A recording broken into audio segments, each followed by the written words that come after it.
Welcome aboard, everybody. Dr. Glidden, your steadfast advocate for health, welcoming you to another live edition of Fire Your MD Now. Now, the reason that we advocate people firing their MDs is not because we are vindictive, not because we are hard-hearted, not because we have axes to grind, although I do have a few professional axes to grind, but that's not why I recommend people get out from underneath conventional medicine when it comes to chronic disease. The recommendation here is simply because chronic disease is untreatable by your MD. Your MD is not trained with the appropriate nor the correct skill set to treat chronic disease appropriately, nor is your MD imbued or endowed or educated in the correct philosophy, medical philosophy, to understand how to interface with a human body that is suffering from a chronic disease. They do not know how to do it. Their domain is trauma care and surgery when it's absolutely necessary, a handful of infectious diseases. This is the wheelhouse of the MD, but when the MD attempts to interface with a human body suffering from a chronic disease, the only possible outcome is symptom suppression, symptom management. Now, this is what they're trained in. This is their philosophical orientation and their philosophical understanding, and the application of their medicines are all directed along these lines, right? I mean, no different than religion. No different, really, than politics. I mean, communists do what they do because of their communistic philosophy, right? Communist philosophy. People in the United States, people in freer, more democratic unions or republics do what they do because of the democratic process. Buddhists do what they do because of their Buddhist philosophy. Born-again Christians because of their philosophy. Muslims because of their philosophy. Mormons because of their philosophy. A person's philosophy dictates how they walk through life, and it's no different in the field of medicine. A perfect example, cancer. We have given nearly $1 trillion, if not more by now, of money to conventional, allopathic, reductionistically trained MDs to come up with a cure for cancer, and they can't do it. We're no closer to a cure for cancer than we were,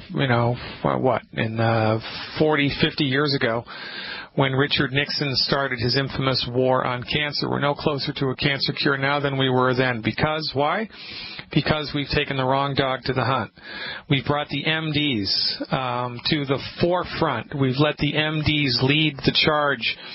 We've let the MDs be the only ones, quite frankly, who are allowed to do any type of cancer research whatsoever. And it might interest you to know, if you don't already, that it is illegal to treat cancer in the United States unless you are an MD, which is why all alternative, quote-unquote, cancer treatment centers are not found inside the borders of the United States, because it's illegal. Now,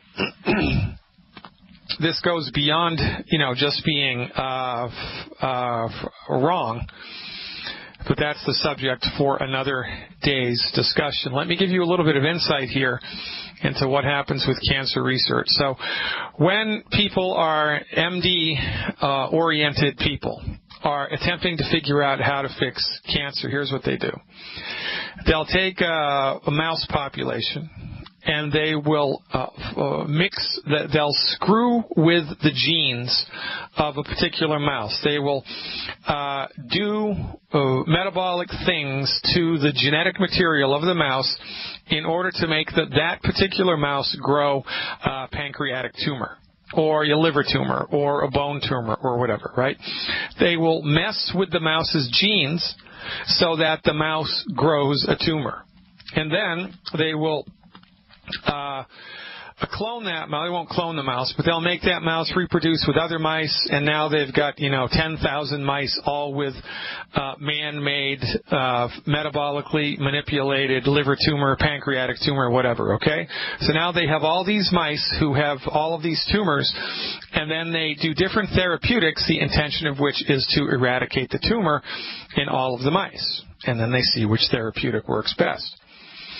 Well, from one point of view, this might seem okay, but really when you start to look at it really seriously, it is a fool's errand because it makes some really pretty basic assumptions. Number one, that the tumor, this is how tumors happen in people, right? We don't get liver tumors, we don't get pancreatic tumors because somebody has been messing around on purpose with our genetic material, making our genes work in a particular way so that they generate a liver tumor, and then we reproduce with other humans, and then we have liver tumors, right? That's not how it happens in the real world.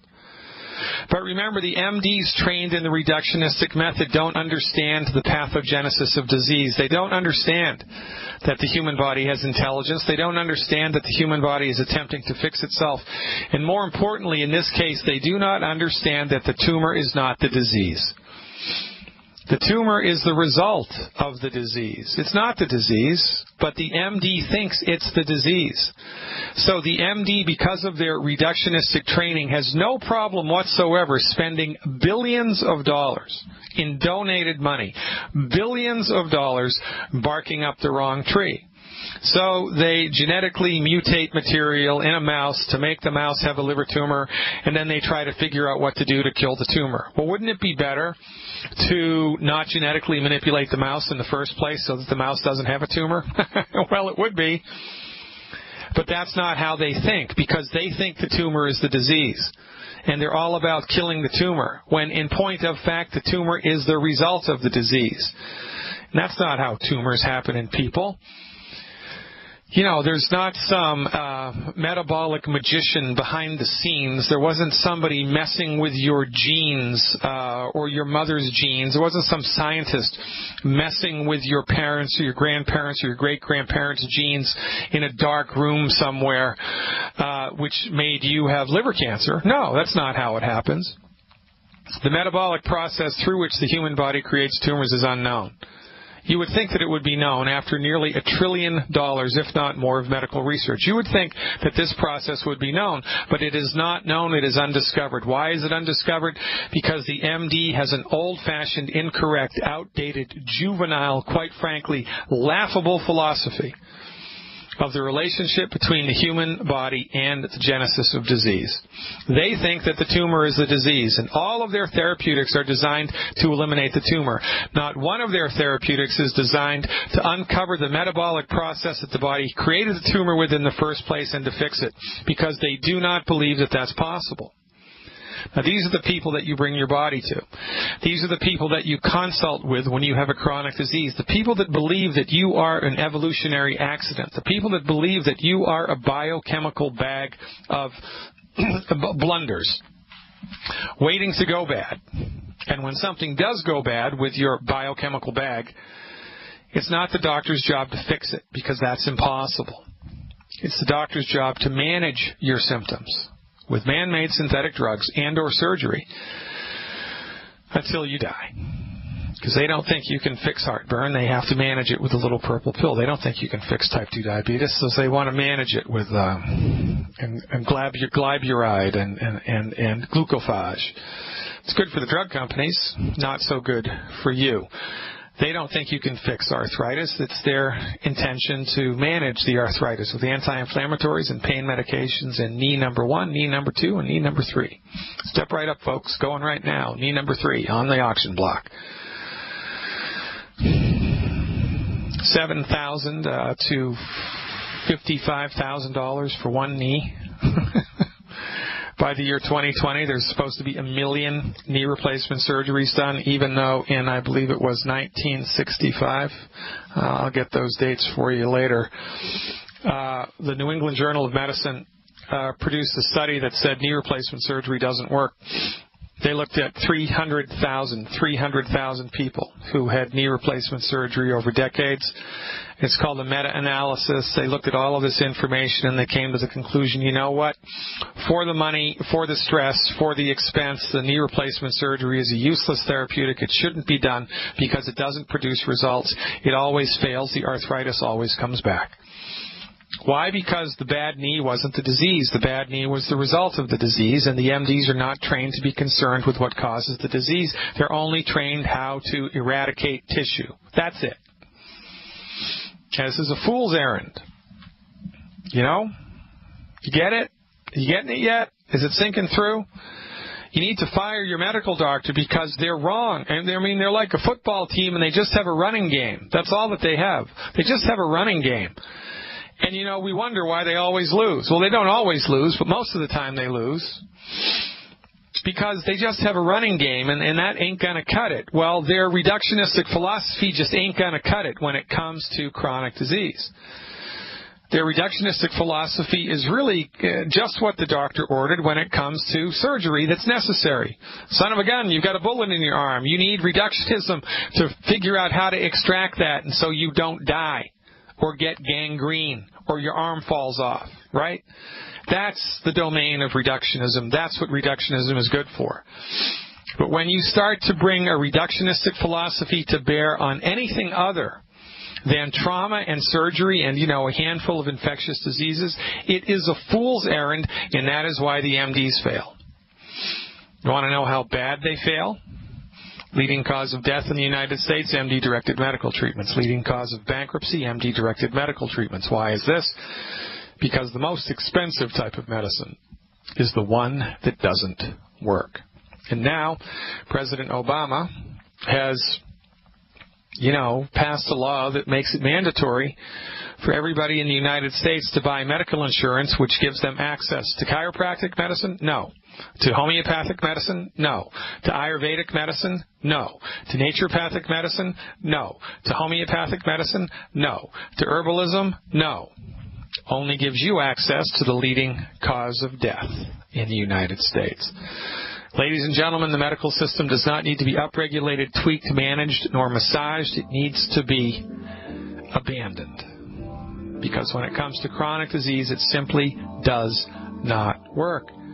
Fire your MD, please. And fire your MD now. You want real information about what you can do to get on the other side of a chronic health condition? Stay tuned. Welcome back, everybody. Dr. Peter Glidden here, your steadfast advocate for health. Welcoming you to another live edition. Hey, check out the video stream. If you like the audio, you're going to love the video. TheDrGliddenshow.tv. TheDrGliddenshow.tv. TheDrGliddenshow.tv. Now, this is an interesting thing to understand. It's an interesting thing to put into practice, this fundamental notion that the human body has the ability to fix itself. The human body knows how to fix itself, and the human body wants to fix itself. This is the fundamental message of all holistic branches of medicine. I don't care if it's Ayurvedic medicine, the oldest system of medicine on the flippin' planet, traditional Chinese medicine and acupuncture, the second oldest system of medicine on the planet, herbalism, chiropractic medicine, naturopathic medicine, homeopathic medicine. It does not matter if it's a holistic medical philosophy, which all sophisticated, smart systems of medicine are, then holistic medicine argues that, yes, your human body has the ability to fix itself. MDs are trained to believe that consciousness itself is a fiction. Consciousness is a function of biochemistry, and that once you're dead, it's lights out, everything is over. There's no such thing as a soul. There's no such thing as a spiritual force, because these things cannot be measured nor analyzed. Because the MDs are trained in reductionism, if you can't measure it, it doesn't exist. And if it doesn't exist, it doesn't exist. This is why the MDs have thrown the baby out with the bathwater, and because their profession is so filled with hubris and arrogance, it is impossible for them to say that they're wrong. It was impossible for the slave owners in the South to admit that blacks were really human beings and that they weren't animals. Because if they admitted that, they would have to justify in their tiny pea brains how they were able to manhandle and beat and abuse and kill the slaves at will. You do that to a dog if you want. Well, you have to do that in secret now in the United States. I mean, if you abuse a dog, you go to jail. We've come a long way. But my point is, medicine, science, philosophy progresses, one funeral at a time. The people that hold on to a particular philosophy aren't going to give it up in their lifetime. You have to yank it from their hands, slap them around, and throw them into jail. Since nobody is yanking the MDs around, since nobody is throwing the MDs in jail, their outdated, old-fashioned, ridiculous, juvenile, egocentric philosophy of the nature of disease is going to have to die a slow death. It's going to take, I don't know. I'm not a historian and I'm not a psychic. It's going to take a long time before that limb withers and dies from the tree of medical science. So, you have to take things into your own hands right now. You can't wait for holistic medicine to become the predominant type of medicine in the world. That's not going to happen in our lifetime. Maybe it will, but I don't think it's going to. But what you can do is ignore the MDs, because nobody's holding a gun to your head forcing you to go to them. If you're in the U.S., the government's forcing you to buy medical insurance to give you access to them. My advice, don't do it. Pay the penalty. Because why on earth would you want to pay hard-earned money to give you access to the leading cause of death in the United States? It could give you access to a system based on an outdated, old-fashioned philosophy that doesn't work. I mean, why would you do that? I mean, we have lemon laws against cars that are bad, right? Why don't we have lemon laws against doctors that are bad? Why don't we have lemon laws against medical therapeutics that are bad? We don't. We had a live chat this morning as part of my online subscriber service. So for $20 a month, you can have access to 3 hours of live health webinars a week. 3 hours of live health webinars a week, and over 100 hours of archived health webinars that I put together that walk you right through what holistic physicians believe is going on with arthritis, what we believe is going on with type 2 diabetes, etc. And there was a person who was bothering, I forget the complaint, vertigo. That was it. It was vertigo. They had 3 CT scans, 3 computerized tomography scans, 1 MRI, tons of blood work, and the MDs were clueless. They had no idea what was causing the problem, no idea whatsoever. That's about, $10,000 worth of diagnostic discovery?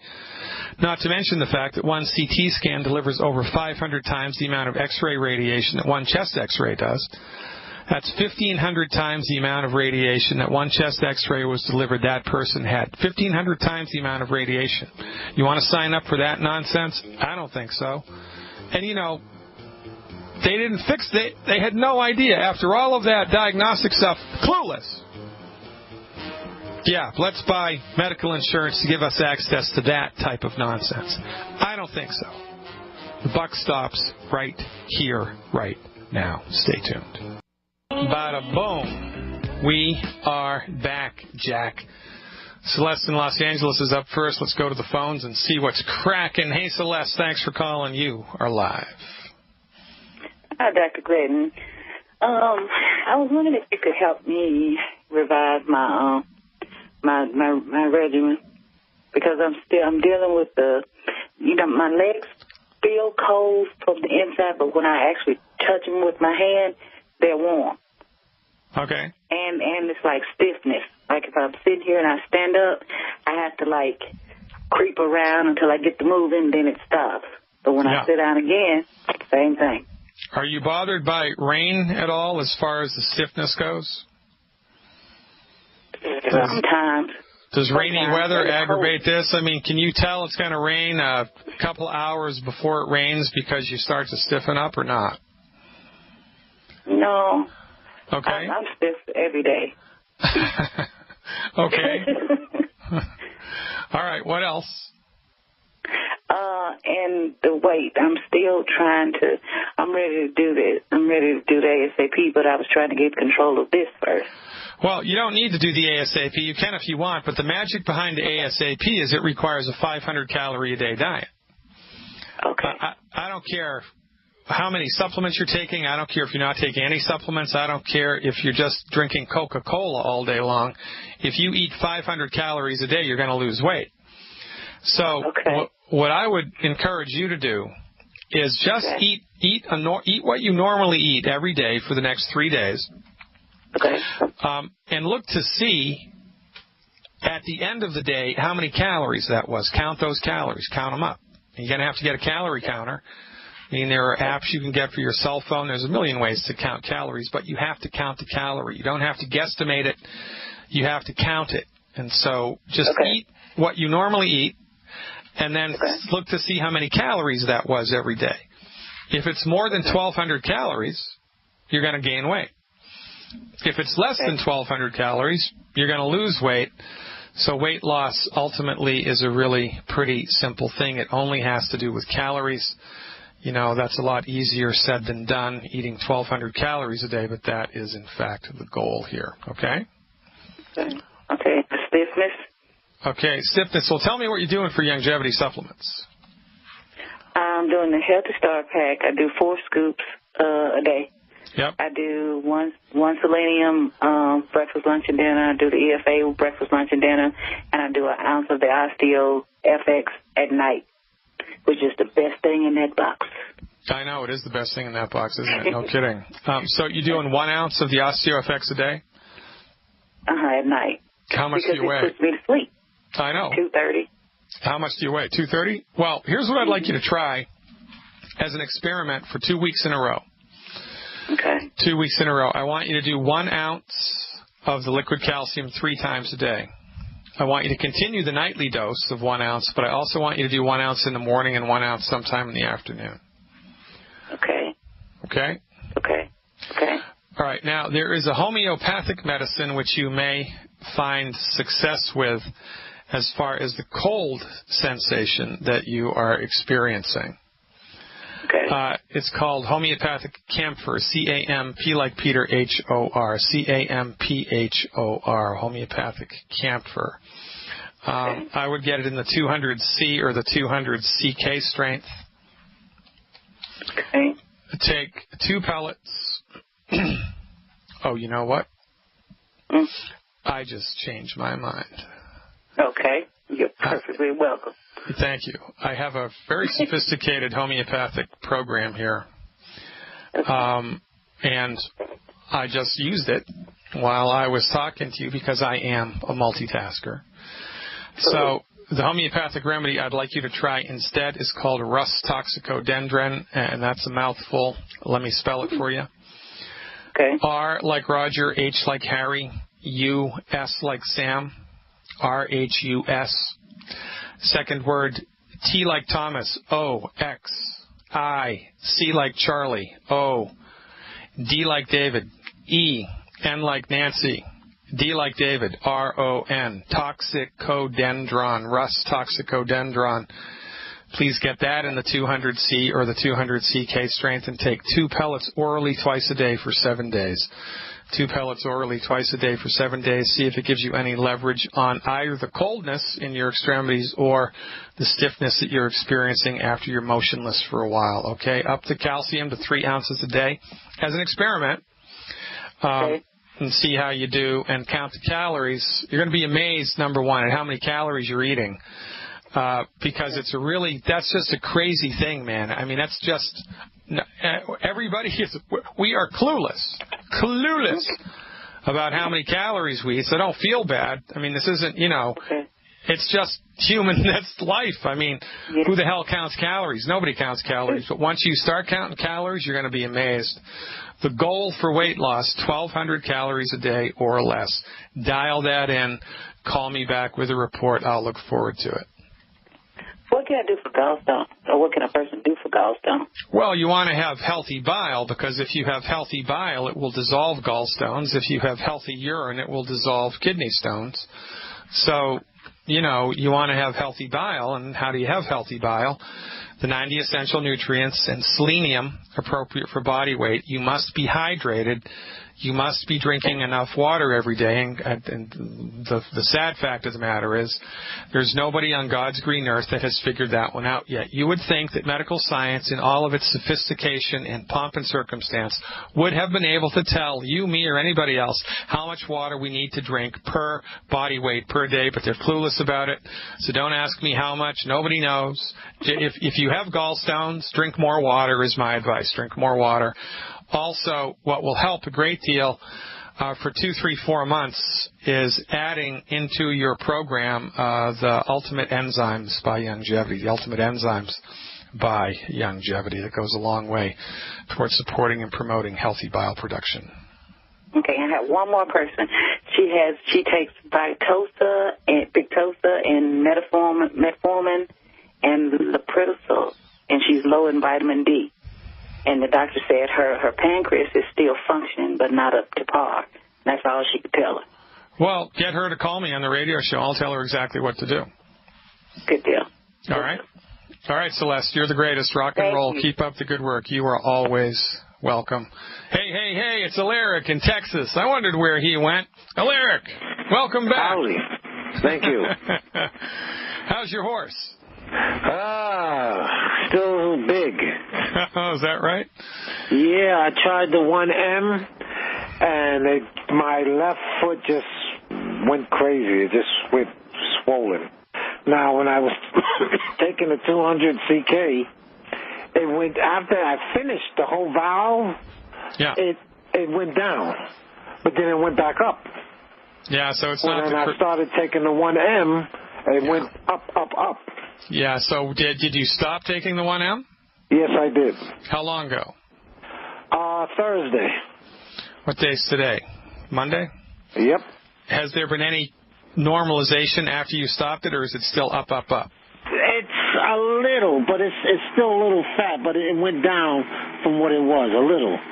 Okay. Now, is this the right foot or the left foot? This is the left. The right one is it's been swollen, but that came down a little too. Okay. From your point of view, is there anything that aggravates this condition or anything that makes it better? It does that, but it seemed like it's either in the wintertime. And there's something, I've been trying to figure that one out, because sometimes it'll go down after I walk. I'll go to sleep, wake up, and it'll cramp me, and then it'll be real small. It'll be small. It'll went down. But that's after I walk 3 miles or something. So the more you exercise, the better it gets? It seems that way.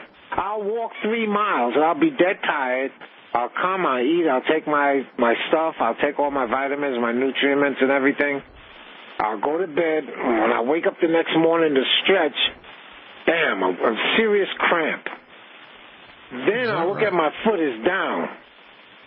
It went down. You can see significantly it went down.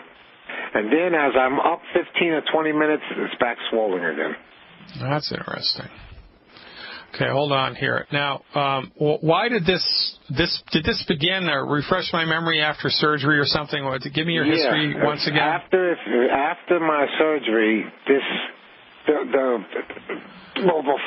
before the surgery, the right foot was getting swollen for about a year, but it would, like, I would go to sleep and it'll go down, and then during the day it'll get fat. By the time I go to sleep, it's fat.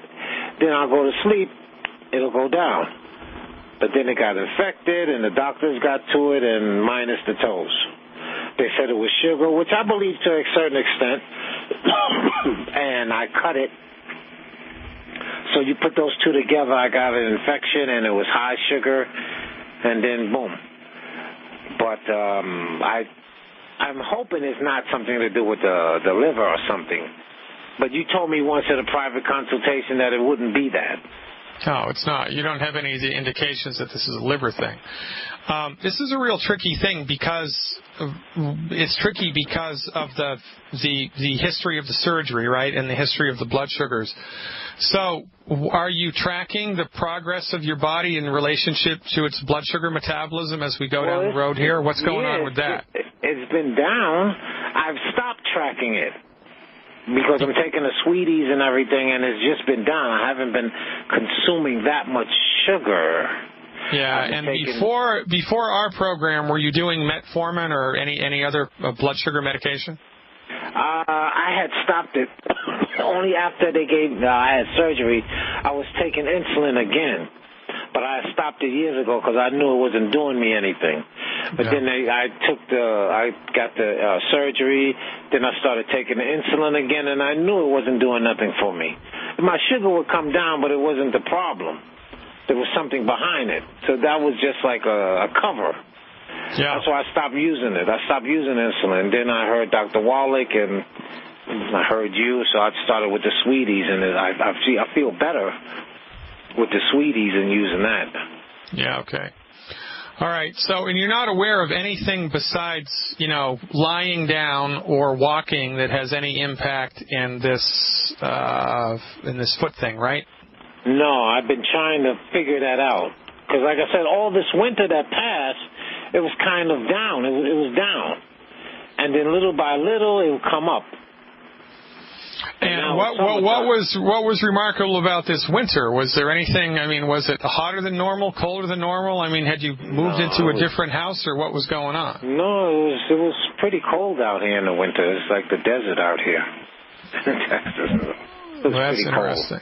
Okay, so here's what I'd like you to do. I'd like you to switch to a different homeopathic medicine. Okay. Sulfur. S like Sam, U-L-P-H-U-R. S-U-L-P-H-U-R. Sulfur. Wait a minute. S-U-L-P-H-U-R? U-R. Oh, U-R. Yep. Oh, sulfur. All right. Sulfur. Yeah. Get it in the 1M. Get it in the 200C strength. Oh, do CK?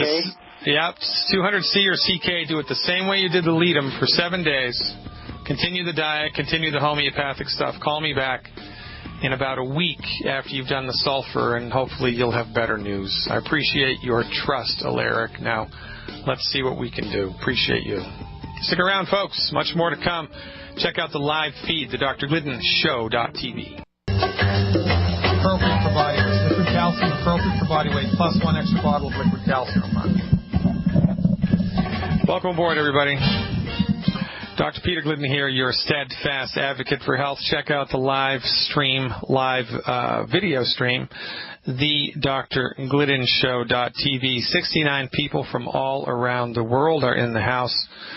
We have Kimberly, Barb, Angie, Linda Johansson from Arizona, Isaac Calensi, Becky Hopley, Betsy Burke, Cora, Candace, Jermaine McCormick, Dax in Las Vegas, Winnipeg's in the house, Doug in the Dominican Republic, Gracie, Ella, Eric, Erica, Barbary, Magumi, Michael from Germany, Kay Anderson, Mary from Albany, Oregon, Margaret from Ireland, Faith and Bagora, a fine Irish lass, Miguel Colon from Puerto Rico, Myron and Pamela, Nancy Garn in Florida, Teresa in Iowa, Quabina from Massachusetts, Victoria Stu, Noelia, Stephanie, Suzanne. We have people all over the flippin' planet here watching us live and enjoying the chat. There's a community chat that you have access to for free, by the way. This is for free. It's free. Now, what's better than free? I don't know. Nothing. Check it out, thedrgliddenshow.tv. Curtis in California is up next. Hey, Curtis. Thanks for waiting around. You are live. Nice to talk to you again. Last week or 2 weeks ago, you had me take Pulsatilla for my bad neck, and it went away after 3 days, but then it's sort of coming back again. Is it okay to keep taking it? Come on now. Who's the man? Who's the man? Come on now. How was that good or was that good, huh? Oh, it was really good. It really worked after 3 days. Okay, excellent. But then it's still, when I press on my shoulder, it just really hurt. Yeah, but when it's back now, is it the same as it was before, or is it less? It's a lot better. It's improved. But I want it to go away completely. Yeah, I know, I get it. So we're going to see how far we can get you. All right. So here's how here's how smart people use homeopathic medicines. Okay. Using the medical nutrition that we recommend people to do, that's something that everybody has to do every day, regardless of how they feel. Just the same way that we need to drink water and, take showers and put clothes on when we go outside. You need to take your medical nutrition every day, regardless. Well, homeopathy is exactly the opposite of that. Homeopathy is like jump-starting a dead battery in a car you give the body some juice, and then when it kicks in and it starts to work, you stop taking it and you let it ride. And then when the symptoms start to return, you start the homeopathic medicine again for a couple days, stop it when the symptoms go away, and you start and stop and start and stop and start and stop. It's very important when you're taking a homeopathic medicine that you don't overdo it. You don't want to overdo it. With homeopathy, less is more. So my recommendation is take it for 2 days in a row, and then stop. Okay. Look to see how you feel, and then let it ride as long as you're feeling, pretty good. And then take a couple more doses and let it ride, and take a couple more doses and let it ride like this. You may be surprised that the longer you go not taking the homeopathic medicine, the better you feel. So every 2 days, stop. Yeah, no, I would take the medicine for a couple days and then stop for a couple days and see how you are. Okay. And start and stop and start and stop it like that. How much and how often how much a day and how much? The same that you were doing before. You doing two pellets twice a day? Yeah. No, it was 4 times a day. Yeah, all right. So back it off to 2 pellets twice a day orally now. 2 pellets twice a day orally. 2 pellets twice a day. I'm telling you, homeopathy is awesome when it is correctly prescribed. Yeah, I was surprised that it worked in 3 days. Yeah, I tell you, I had a miracle cure with homeopathy. This is why I do the medicine that I do. It helped me in 5 minutes. I'd been sick for 7, 8, 9, 10 days, and the homeopathic medicine completely eliminated all of my symptoms in 5 minutes. It was one of the most remarkable things I've ever experienced. Appreciate your patience, appreciate your trust. Get back on board the homeopathic pulsatilla train for a couple of weeks. I think you're going to even love more the way that you feel moving downstream. Ladies and gentlemen, hey, guess what? Hour 2 is coming up. I'm Dr. Peter Glidden, your steadfast advocate for health. This is, make no doubt about it, Fire Your MD Now.